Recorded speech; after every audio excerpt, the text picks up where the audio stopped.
Hey, what's going on?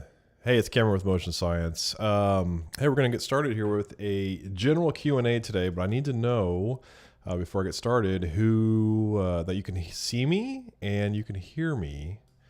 Okay, so let me know if you can see me and hear me okay. Today we're going to be talking about, as I said, a general Q&A. So there's no specific subject that we're talking about today. It's just an open Q&A session where I'm here to answer your questions and help you get some clarity around whatever it is that you may be struggling with in motion design. So maybe it's your career, maybe it's something technical in motion design and After Effects. Let me know, and I want to help you resolve any issues you may be having in motion design.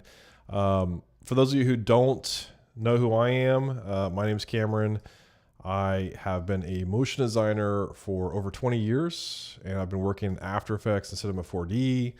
I taught myself design and animation. I've built spec reels, or built reels out of spec work. That's how I got my career started. I was a remote freelancer for 13 years. I've owned and operated two motion design studios. I've had the opportunity to work with some amazing clients, studios like Prolog Films, Digital Kitchen, agencies like Ogilvy and Mather, and a lot of awesome clients. And it looks like got a few people here. Still don't know that you guys can see me or hear me. Please let me know if you can see me or hear me. Jay Gentry, greetings from Chicago. Awesome to have you here. Hansla from Pakistan. Barry really needs to get home so I don't miss this. But yeah, let me know if you can see me and hear me. I want to make sure that you guys can hear me okay.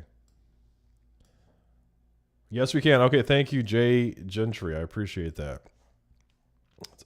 I've had a few instances over the last year, actually 2 times, and where I'm sitting here talking, and for whatever reason, I could see the comments coming through, but I couldn't be seen or heard. So Uncle Elroy, I can see and hear you. Awesome. Thank you for letting me know. I do want to let you know before we get into general Q&A here, and if you have a question, please put it in the chat box. I want to answer as many questions as I can today, and I'm going to stay on here until I get them answered. But I can't stay on here and answer questions if there's no questions to answer. So please let me know if you have any questions. Before I get to questions, though, I do want to tell you that I have a new membership that is out. It's called the Career Coaching Community. It is awesome. Registration is open this week only. Registration closes on Saturday, February 12th, and it's called the Career Coaching Community, and it is a community that is set up for you to get the coaching you need to get your career started, to get your career growing. Whatever you may need in terms of your career, that's what the Career Coaching Community is for. It's live coaching calls with me every month. It's brand new masterclasses every month about your career. And it is a private community that is not on Facebook. That is a bunch of motion designers who are all career oriented, there to cheer you along and help you with whatever it is you're struggling with your career. Just opened the doors for it on end of last week, and I already have a bunch of new members joining, and it's really exciting to see who's there from all over the world. And this is a community for people who are, maybe you just graduated from college, maybe you've been dabbling in motion design for a long time and just haven't had a lot of luck with it. Maybe you've tried your hand at freelancing and you're getting a client here and there, but not very many.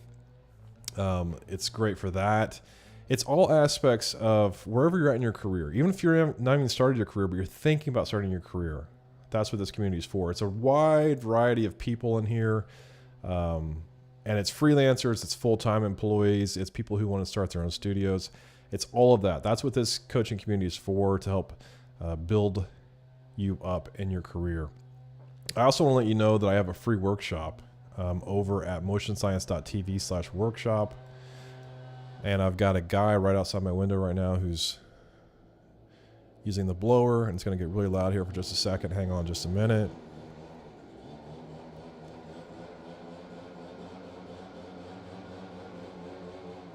I don't know if you guys can even hear that, but it's really distracting to me.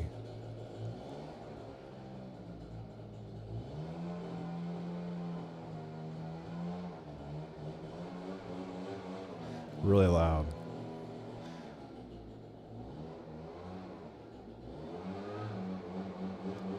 Lord. I'd be curious if you guys can even hear this or not. I mean, he's literally like 5 feet away from me.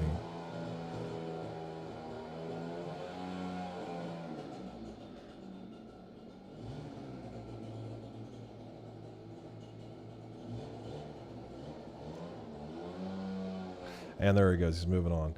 Also have a free workshop over at motionscience.tv/workshop. Put it up there, free workshop. There's 7 secrets to cinematic motion design, 7 tips, tricks, and concepts behind pro-level motion design. Plus, I give you access to a very special offer at the end that you're not going to find anywhere else. So if you haven't already checked out the workshop, definitely do. I'm always promoting it because it's awesome. So I want to see you in it. Here we go back to me. My name's Cameron, and it looks like I have a few questions that did come in. So it's pretty subtle. Okay. Thank you for letting me know, Uncle Elroy. I appreciate that. Chainsaws. Yeah, that's what it sounds like, chainsaws. It's so loud. Looks like we got a lot of people, great people here today. Thanks for being here. I got a question from Rivera. Do motion designers need to know how to work with Photoshop and Illustrator? That's an awesome question, Rivera.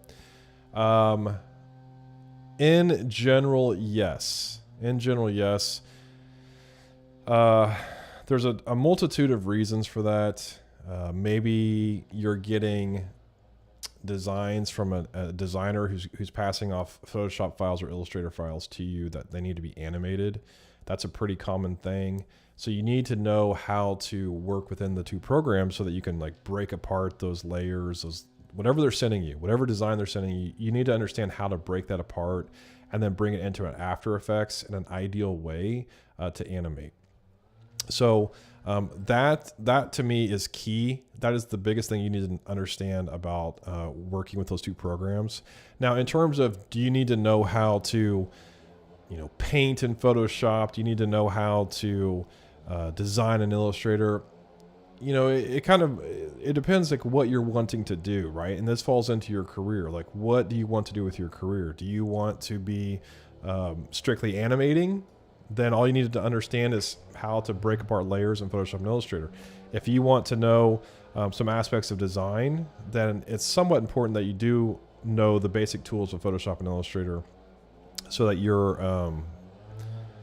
here comes the blower guy again. So that you can work within those programs efficiently, right?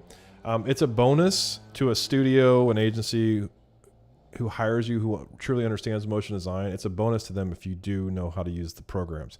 Now, I'm going to say, as a rule of thumb, you need to have a basic understanding of these programs. But do you need to be a master user of them? No.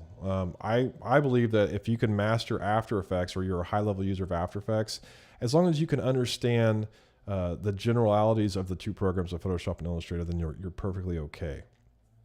I've been using them since the early 2000s. Illustrator, I still, I know just enough with Illustrator that I can bring in vector logos or type or whatever and create very basic things or break basic things apart. But if I was asked to go into Illustrator and design something, no. I mean, I can't do that. I do all my design in After Effects. And in terms of Photoshop, basics that I use in Photoshop for my work are painting, like if you're cutting out someone from an image, or you need to add something into an image or remove something, whatever it is, basics of Photoshop. Otherwise, I use After Effects for all my other designs.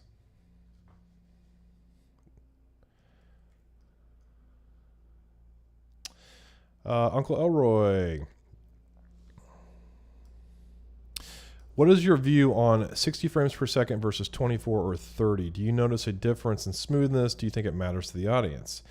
It depends on the project you're working on. So this is all dictated by your client. If you're working for a client, they're going to tell you what frame rate they need to have it at, right? Or the video editor is going to tell you what frame rate it needs to be at. So whatever they say is what goes. If I'm building something for myself, I'm typically building it at 24 frames per second.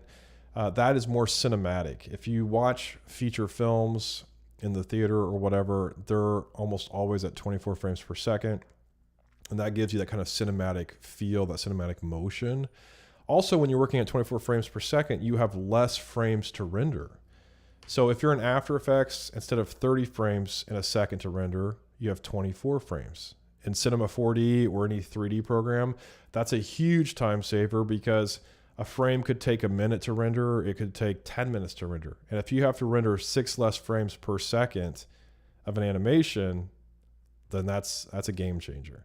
60 frames per second is used a lot of times in, gaming uses it.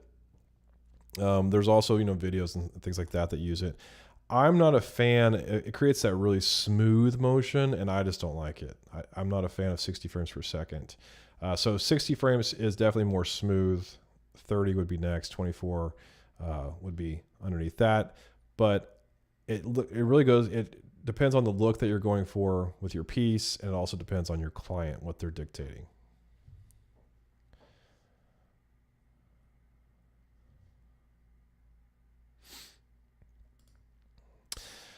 Jay Gentry, what advice do you have for cold emails? I have been doing motion design and video editing for well into 10 years now and always felt reaching out cold was difficult. Yeah, great question. So Jay Gentry, were you on the challenge that I did last week? I don't remember because there were so many people on it, but if you weren't in the challenge, definitely go back. I put these, and for those of you who were interested, I put up 5 challenge videos, replays that I did from our challenge last week. I put those up here on YouTube. And they're up until February 12th. And there's a playlist called Realize Your Motion Graphic Career video series. That's where you're going to find these videos. There's a video, I think it's day 3. And I would advise anyone who wants a career to go through all 5 videos. But there's a video number 3 where I talk about cold email in more detail. But essentially for a cold email, all you need is 2 paragraphs, right? 2 short paragraphs where you're introducing who you are. Hey, my name's Cameron. I'm a motion designer who specializes in 2D and 2.5D design and animation, right? That's what I would say. I've got, 10 years of experience freelancing. Maybe one more sentence, a little bit about me. You don't want to get cutesy with it. You just want to give a little bit about you and who you are, right? That's one paragraph. The second paragraph is maybe that gets more into your experience, but I have 10 years experience. I have a recent reel I'd like to show you.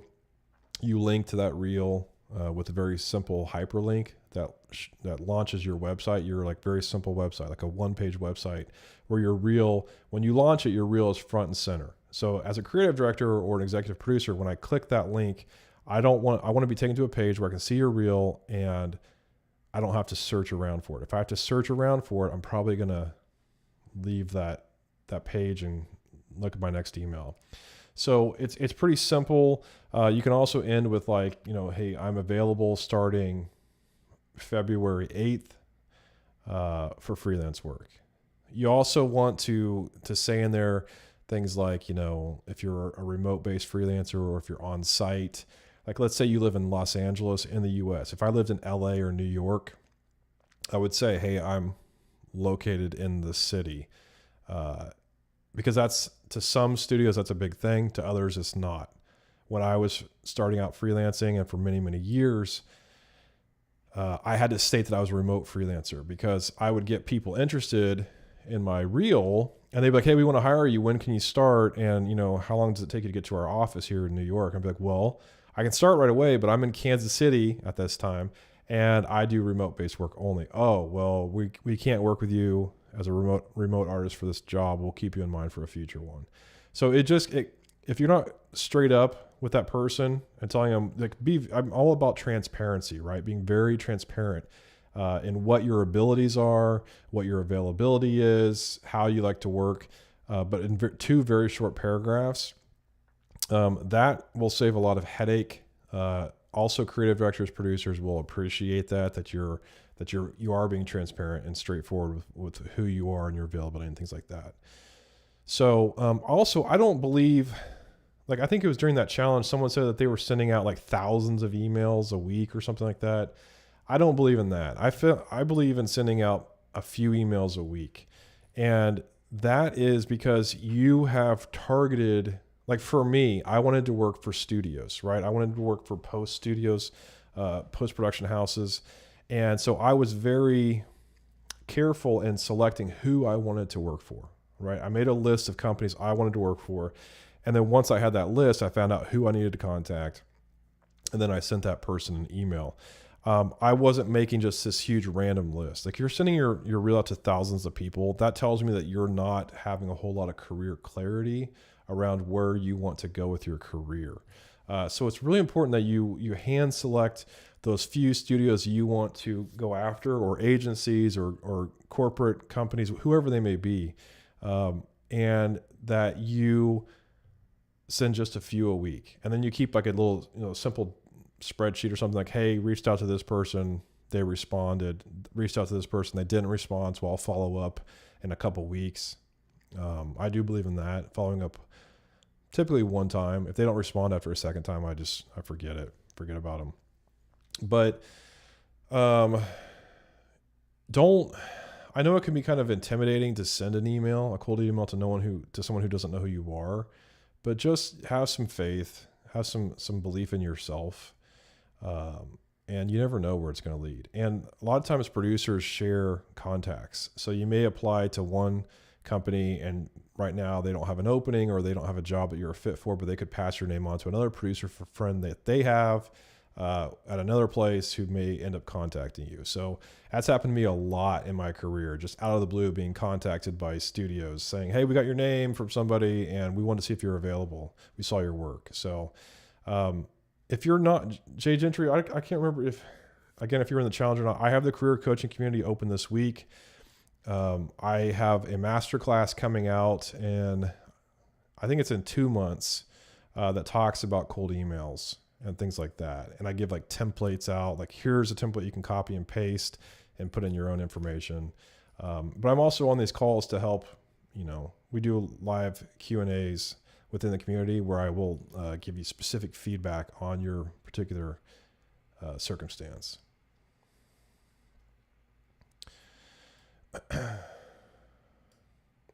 Did you at some point in your career work as like an animator, like 2D animation or something? I mean, I started as an animator. I started as a generalist, as a junior motion designer, moved to a senior motion designer, still focused mainly on animation. And then when I went freelance, animation, until I was challenged to design style frames, and then realized I could actually design. So now I'm a designer and animator. I believe that most motion designers should be both designers and animators. It makes you more well-rounded as a motion designer, and you're going to open up a lot more career opportunities for yourself if you can do that.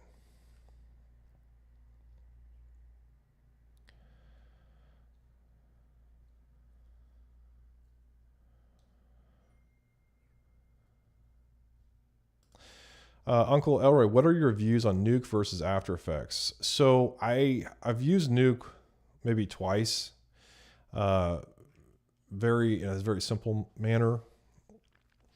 Nuke is amazing for compositing, node-based compositing. You can get some amazing results, but I believe that for the work I have done through my career, I can get the same results with After Effects. Maybe there's a few more layers involved, but After Effects has always been my go-to program. It continues to be my go-to program because it is so versatile. So Nuke is basically just a compositing program, whereas After Effects can do compositing as well as animation and visual effects work and additional things like that. Nuke can do visual effects work as well. But in my opinion, After Effects is, what's the word? Just a more versatile, well-rounded program that has a whole lot more possibilities.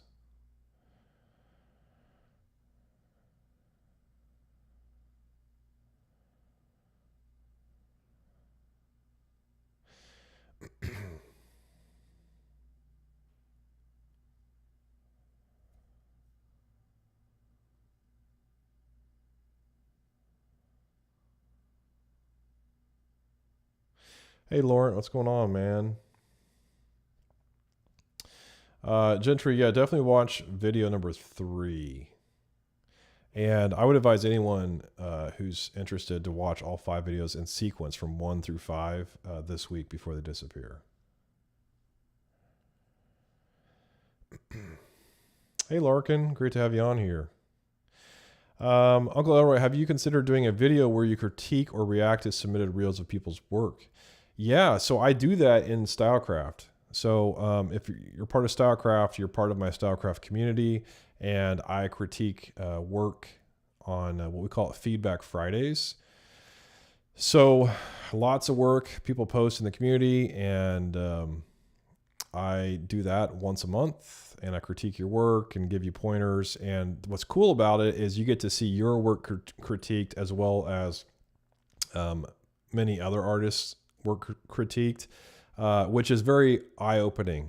Like you actually can learn just as much or if not more by watching other people's work critiqued other than your own. So you start to see things that maybe you weren't aware of in your own work because you're seeing it critiqued in other people's work. So yeah, I do that once a month, Feedback Fridays through Stylecraft. It's a lot of fun too.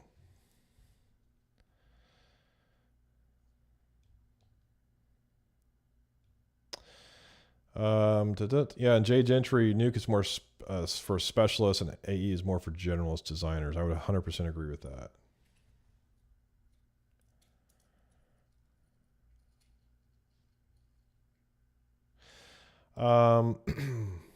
Ryotech, how can I go out of my country to make career in motion animation? In my country, we can't get good deals here.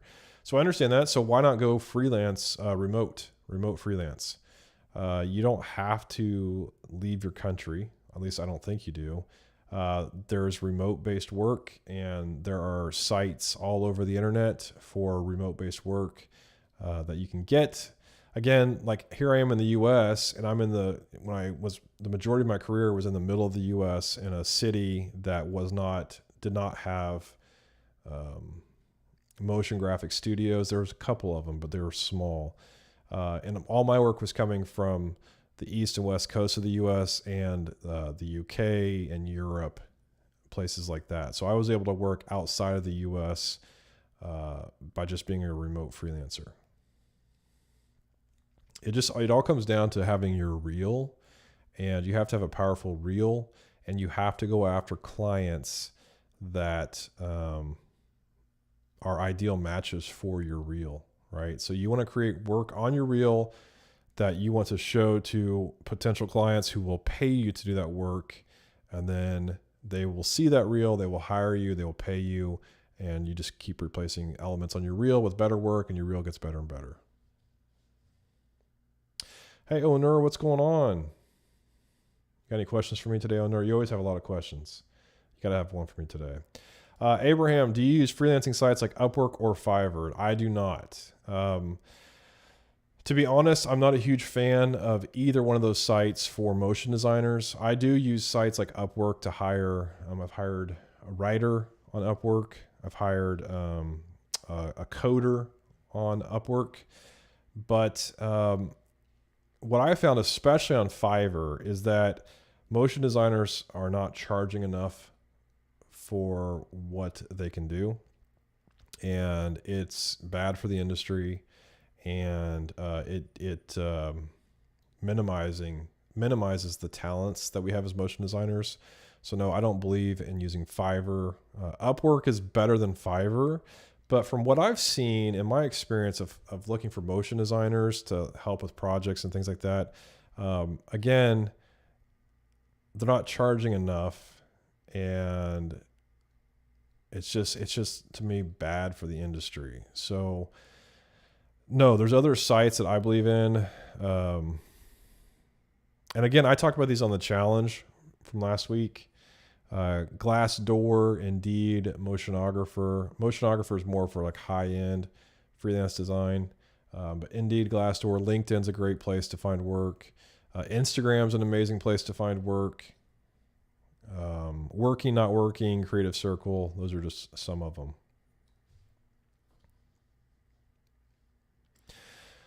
Is there a renderer in Cinema 4D you prefer to use, i.e. Redshift, Arnold, Octane? I use the standard physical renderer in Cinema 4D. My buddies are kind of split between Redshift and Octane. I've seen awesome results out of both. I have some buddies who think that Redshift is the way to go because it's been absorbed by Maxon and it will be like the renderer, later on down the road. It's hard to say. There's also, like I said, Arnold. I know some people that use Arnold that really like it, and the Corona renderer is pretty awesome. If you haven't seen that one, check it out. But I think too, when you're starting off in motion and you're starting off in 3D work, just focus on the renderer that's built into Cinema 4D. You have to understand the basics of the program, and I don't know where you're at, Uncle Elroy. Maybe you have a lot of experience in Cinema 4D. But for those of you who don't, if you're just starting out, use the renderer that's built into Cinema 4D to get to get an understanding of how the program works, how to work with 3D. Same goes for After Effects. I think that when you're starting out, that you don't need all these third-party plugins. There's so much inside of After Effects that can keep you busy for years and years and years without having to use these third-party plugins. So it's best just to learn the softwares without all these add-ons and then start adding them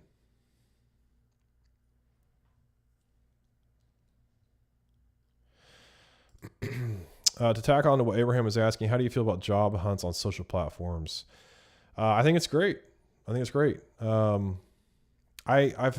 know, like on LinkedIn, like there's some headhunters on there that look for, to like match you up as a motion designer with other companies. I don't know I never used it. I never had success with it. I think I was approached once or twice, but this has been years ago. And it seems like nothing ever came from it, but, I don't know. LinkedIn is a great place to connect, for business. So why not? Indeed, do a quick search on there for motion design jobs. You're going to see them. ZipRecruit, I'm not familiar with. But yeah, I mean, and again, like social platforms like Instagram, I know so many motion designers who have gone through Stylecraft and who have posted their work on Instagram, and then I've shared their work and things like that, and they've gotten hit up by different employers like artists, music artists, and corporate companies to hire them for jobs that they've had a lot of success with. And that's just through the DMs on Instagram. Daniel Cruz, my rule is a combination of 2D and 3D animation, but I keep landing social media focused jobs, which are very boring and limited. Rather work for like the mill. Any tips on what I'm doing wrong? Great question, Daniel. I'd have to see your reel to know.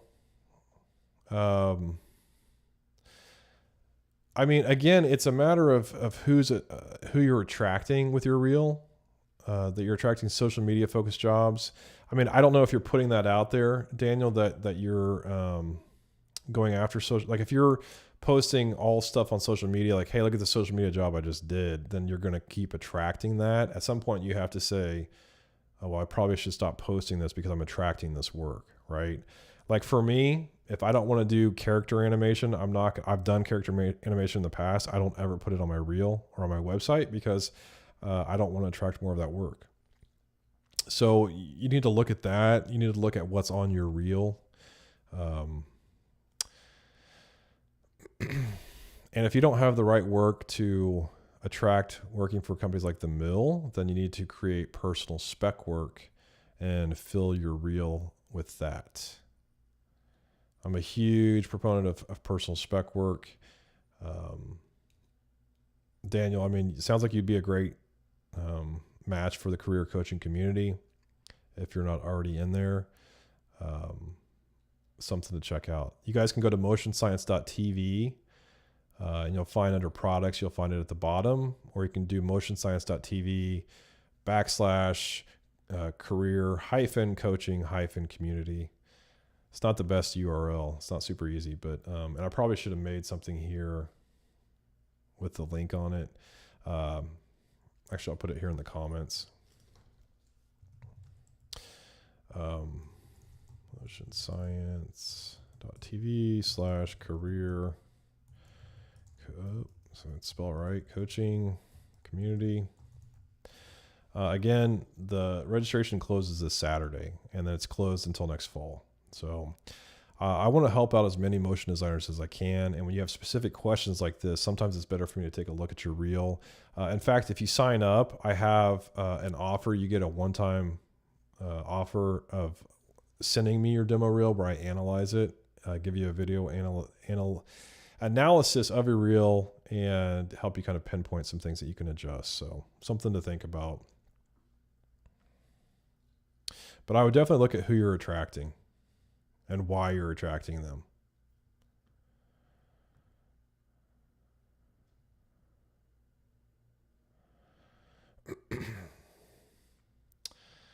Let's see here. Owner, I'm working full time but want to find clients. Is there any way I can find smaller jobs from clients until I have more time? Great question. Moonlighting, right? Again, I talked about this on my challenge last week. Moonlighting is an excellent opportunity for you to test your feet, dip your toes in the water of freelancing. So you can have a full-time job doing anything. You could be a full-time motion designer, or you could be a full-time nurse, right? Or a full-time carpenter, whatever it is. That's your full-time gig. When you come home at night and on the weekends, you can freelance, and it's typically for smaller jobs. And you can get a taste of what it's like to freelance and create motion design and get paid to do it. Moonlighting. When you do moonlight, it's very important that you're very transparent with your client, your potential client, that this is something you're doing on the side, right? You want to be upfront and honest with your client and say, you know, by the way, I have a full-time job. It's 9 to 6 every day, but at night and on the weekends, I have plenty of time to devote to your job. And if that's okay with you, then I'd love to take it on and work on it. Now, sometimes that works because maybe they have a deadline that's not very close. It's pushed out, so you have plenty of time to work on it. It just kind of depends, and maybe it's a smaller job, and that's okay. So it just depends. But if you're upfront, you're honest and transparent with your client, then they're going to appreciate the fact that you told them up front. It shows them that, hey, I can trust this person. Because they're telling me, like, during the day from 9 to 6, they're probably not going to be available to chat, to talk about revisions, to talk about things that need to be changed or whatever. But moonlighting is an awesome way to get started in the world of motion design and in freelancing.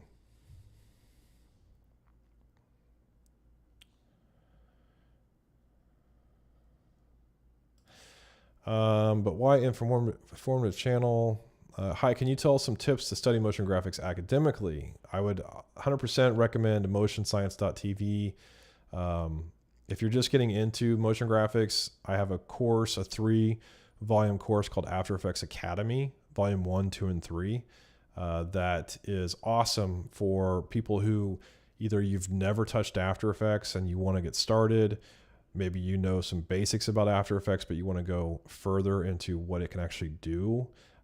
Into all the way into volume 3, which is getting very much into 3D layers and 3D cameras and things like that. So I would 100% recommend Motion Science. There's other sites out there, other online schools as well. But no one quite does it the way Motion Science does. We teach a different approach, or I teach a different approach it's more cinematic motion design. Owner, Cameron, can we see your character animation? Would be interesting to see. No, you cannot. No, you cannot. It's actually decent stuff. Just like a few different pieces. Well, actually, it's a hand. It's I worked on 2 long form videos, And then I've kind of done some pieces in between for some other projects where I filled in the gaps for them. But no, you're not going to see it. Sorry.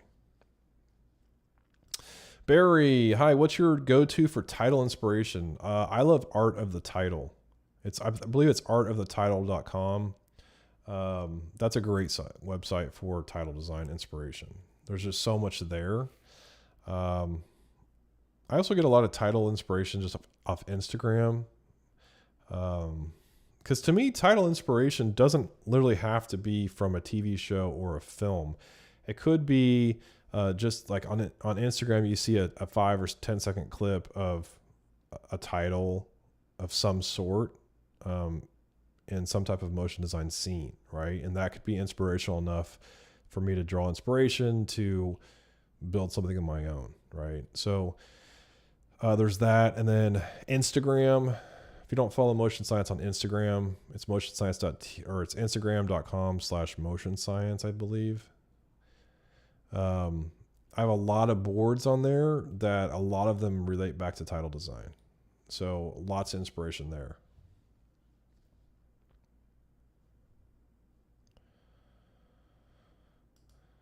Zach, I took your advice and did some personal spec work last week. It was on Instagram, some cool contrast work. Amazing. Did you tag Motion Science? I have someone who helps with my social media channels because I can't do it all. And she does a lot of the Instagram work. So I don't know if I would have seen. I'm on there a lot, but sometimes I miss things. So did you tag Motion Science? Because if you do, we'll repost your work. But yeah, Zach, I mean, spec work is everything. Personal spec work. And I'm not talking about spec work that you do for a client for free. I don't believe in that. But doing spec work for yourself to build up your portfolio is an amazing thing.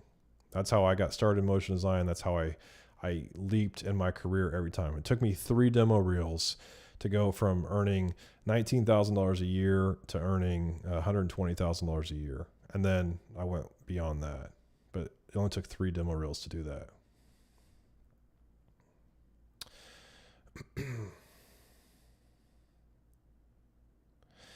Let's see, Danny, thanks for providing all this information. My experience up to this point has been other artists in my market don't share ideas or anything for fear of losing business to someone else. Yeah, that's a great point, Danny. It is like there's a lot of artists who are afraid to share their secrets, their trade secrets, and like how they get the business and how they do technical things in motion design. I like to share as much as I can. Again, you'd probably be an awesome fit for career coaching community. There's going to be a lot of stuff shared there in detail, right? That's why I make these master classes. There's a new master class that comes out every month. They're typically, we're just getting started, but my goal is to aim for 20 to 60 minutes per masterclass a month. So it's not like this time-consuming video that you're spending hours and hours watching this stuff. These are to the point masterclasses that get you in to learn what you need to learn and then out. So they're going to have a lot of information within them, but this is the kind of the stuff, here, the stuff I share on YouTube is more like a generalized idea or generalized information that can help you tremendously. And I know people who have never purchased anything from Motion Science and who have a lot of success. It's just, I believe that you can speed up your career path, your success path, by doing things like courses and communities and things like that. So Danny, definitely check out the career coaching community if you haven't already. Daniel's going to sign up with, get my feedback on the reel. Awesome. You're welcome, Daniel. Thanks for having the question, putting it on here. I appreciate it. I love all your questions that come through. They're awesome.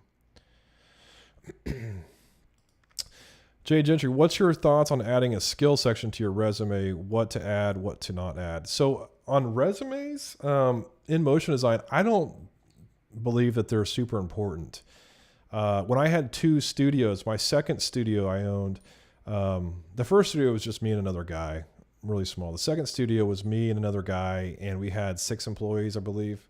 And we were constantly looking for freelancers to help us as well as full-time employees. And so I would get a lot of emails from potentials with the reels and things like that. And I never once really cared to look at a resume. If they attached it, if they attached a resume, sometimes I'd look at it. Because because it's kind of fun to see what the background is, but I don't think that it's super important. To me, your demo reel is your resume, right? Now, if you decide that you want to put a resume together, because maybe some clients do require that, like maybe more of a corporate client, more of a corporate business who doesn't fully understand motion design. Any corporate company I've ever worked for that had a motion design department within it, they didn't look for resumes, right? Now, if I did work for a company that was new to the world of motion design and maybe they were trying to do a one-off project, they might look at a resume and say, well, what, but I don't even know that they're going to understand everything. So if you're going to create a resume, add a skills section. I think that's great. You could just, keep it somewhat generic. You don't need to get super detailed because again, is a client going to fully understand what you're saying if it's corporate based? And then if you're sending your stuff to a studio or an agency, a post house, I don't think they're going to care so much about your resume.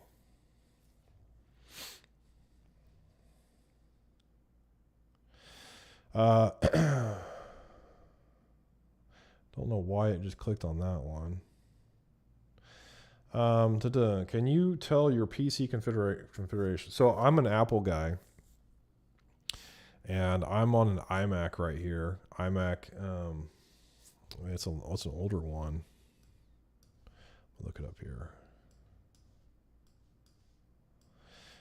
This is a 2017 5K, Retina 5K 27-inch iMac. It's still the Intel chip.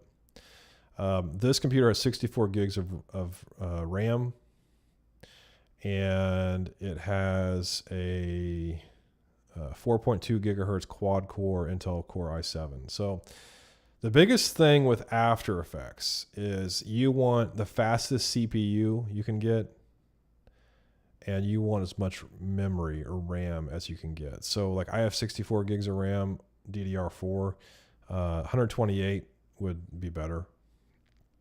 I also have a MacBook Pro laptop with the M1 chip. So this is not the M1 Pro or M1 Max chip.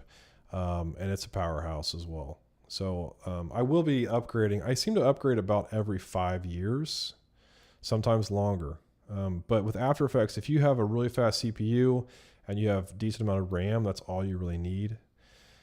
When you get into rendering with Cinema 4D or 3D programs, then that's when the graphics card comes into play. You want a pretty powerful graphics card. But again, I don't have any of that installed here because I don't do a ton of that render intensive work. And I don't think that it's necessarily needed. I think a lot of times it's overkill, right? So you don't need some crazy computer. You just need a basic computer. Okay, Zach did tag it. I don't know if you got reposted or not. What let's see. Yeah, I'm curious what the name of it was. I'll have to go back and look.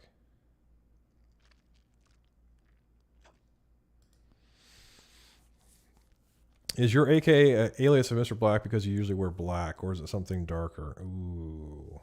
Well, when I was younger, in my teenage years, my high school friends, I always wore black. I love black, right? It's one of my favorite colors, even though some people are like, well, it's not a color, but I've always worn a lot of black. I was always drawn to darker music like Nine Inch Nails, darker, even I listen to every type of music really, except for country so much. But I like always the darker side of music, but I do like, poppy stuff too. But I'm more drawn to that. So you can see in my style that my stuff is moodier, darker typically. So AKA, so Mr. Black was kind of like my friends back in the day used to, hey, Mr. Black, what's going on? They would joke around with me about Trent Reznor and The Crow and those type of movies. And so Mr. Black kind of stuck with me. And then when I went freelance, I was like, AKA Mr. Black. So it worked.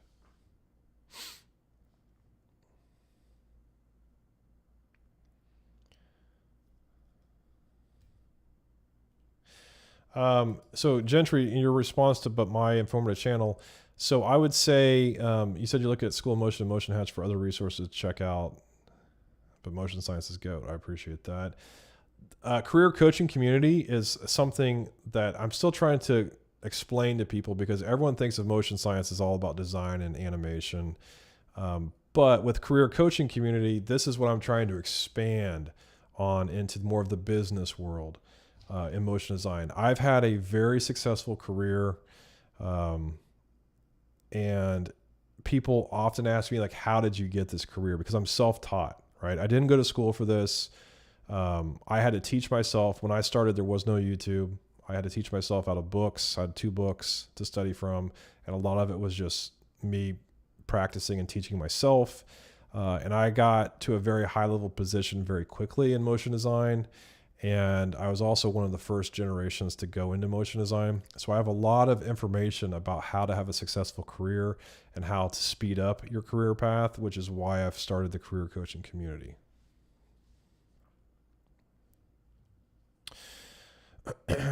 Owner, are there still going to be workshops? Like, what do you mean, owner?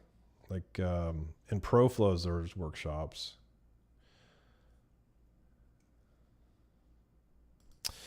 JC, hi Cameron, how can I develop the basic design? I realized I need to develop the basic design before doing motion graphics, like artwork stuff. Can you recommend design foundation courses? 100% Stylecraft. 100% Stylecraft. I created Stylecraft. You can find it at motionscience.tv. I created it because I found that motion designers typically know animation. They know the motion side of it, but they don't know the design side of it. It's super important. Even if you don't want to be a designer, you need to understand the graphic fundamentals. Like you're saying, Jay, it's important that you understand that, because if we're given a design and we have to animate that design, well, that design has to move in some way, and it ends up in different places on the screen even. And it's important that you understand where those elements need to end up, because if they just end up in random places and you don't understand design principles and things like that, well, your finished composition, your finished animation is not going to look that great. So I created Stylecraft to start teaching motion designers how to design and how actually easy it is to design, right? When I jumped into motion design, I didn't know how to design. I never took an art class in my life, no idea how to do it. But when I started teaching myself, because I was challenged by a client to do it, my first design job was actually for Verizon Wireless, the phone company, through a studio. And the creative director of that studio challenged me. He's like, I think you can do it. I think you can design. And so he gave me that confidence to try, and I tried it out for a week, and I had success with it. And so I started teaching myself different ways of design, and I studied a lot of designers. That's a great way to learn as well, Jay, is just find motion designers that you are inspired by, and look at their work and study their work and look at it and say, well, what about this piece is inspiring to me? Why do I love this piece? Why am I drawn to this piece? What are they doing well? And how can I apply that to my own work? You're not copying this artist. You're just learning, like, oh, look, they used this kind of typography in this instance, or they used this type of color palette, or they used textures, or they used flat animation or flat artwork or three-dimensional, whatever it is. You need to study that. But 100% Stylecraft. Stylecraft registration's closed, but it is going to open back up in March. So I open it up just like Career Coaching Community. I open up registration for 10 days, and then I close it. So you either get in at that time or you don't. But 100% Stylecraft. In the meantime, start looking at other designers, other inspiration to see what you're drawn to. But you're on the right track.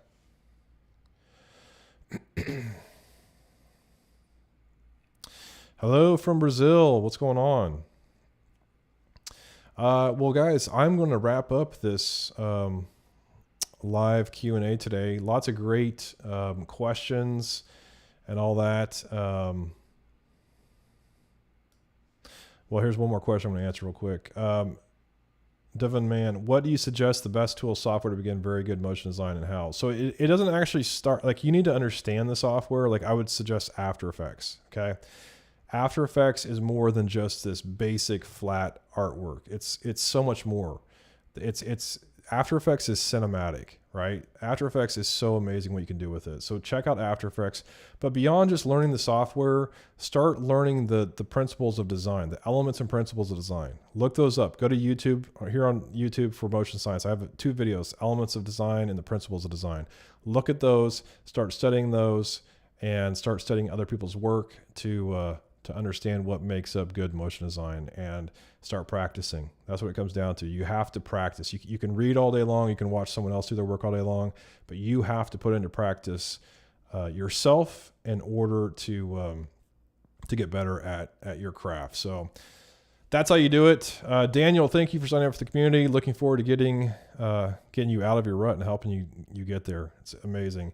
Anyone who's interested, career coaching community, its registration is open right now as of today, February 8th. When I recorded this, it closes on February 12th at midnight Pacific Standard Time. I hope to see you, a lot of you in there, so I can help you even more further your career. As always, I want to say thank you for being here today, and really appreciate all your questions that came in, and they're awesome. And I want to wrap with this, which I like to wrap now. The best way to get better at motion graphics is to keep creating and practicing. Just like I said, keep creating and practicing. Watch other people's work, learn from it, and find ways that you can improve upon it. I want you to stay motivated in your work. I want you to experiment with new techniques. And above all else, have fun with your work. Have fun, okay? With enough practice, you're going to be a master of your craft. You're going to produce stunning visual results yourself. And this is going to capture people's attention. Thank you so much for being here today, everyone. As always, my name is Cameron, and this is Motion Science.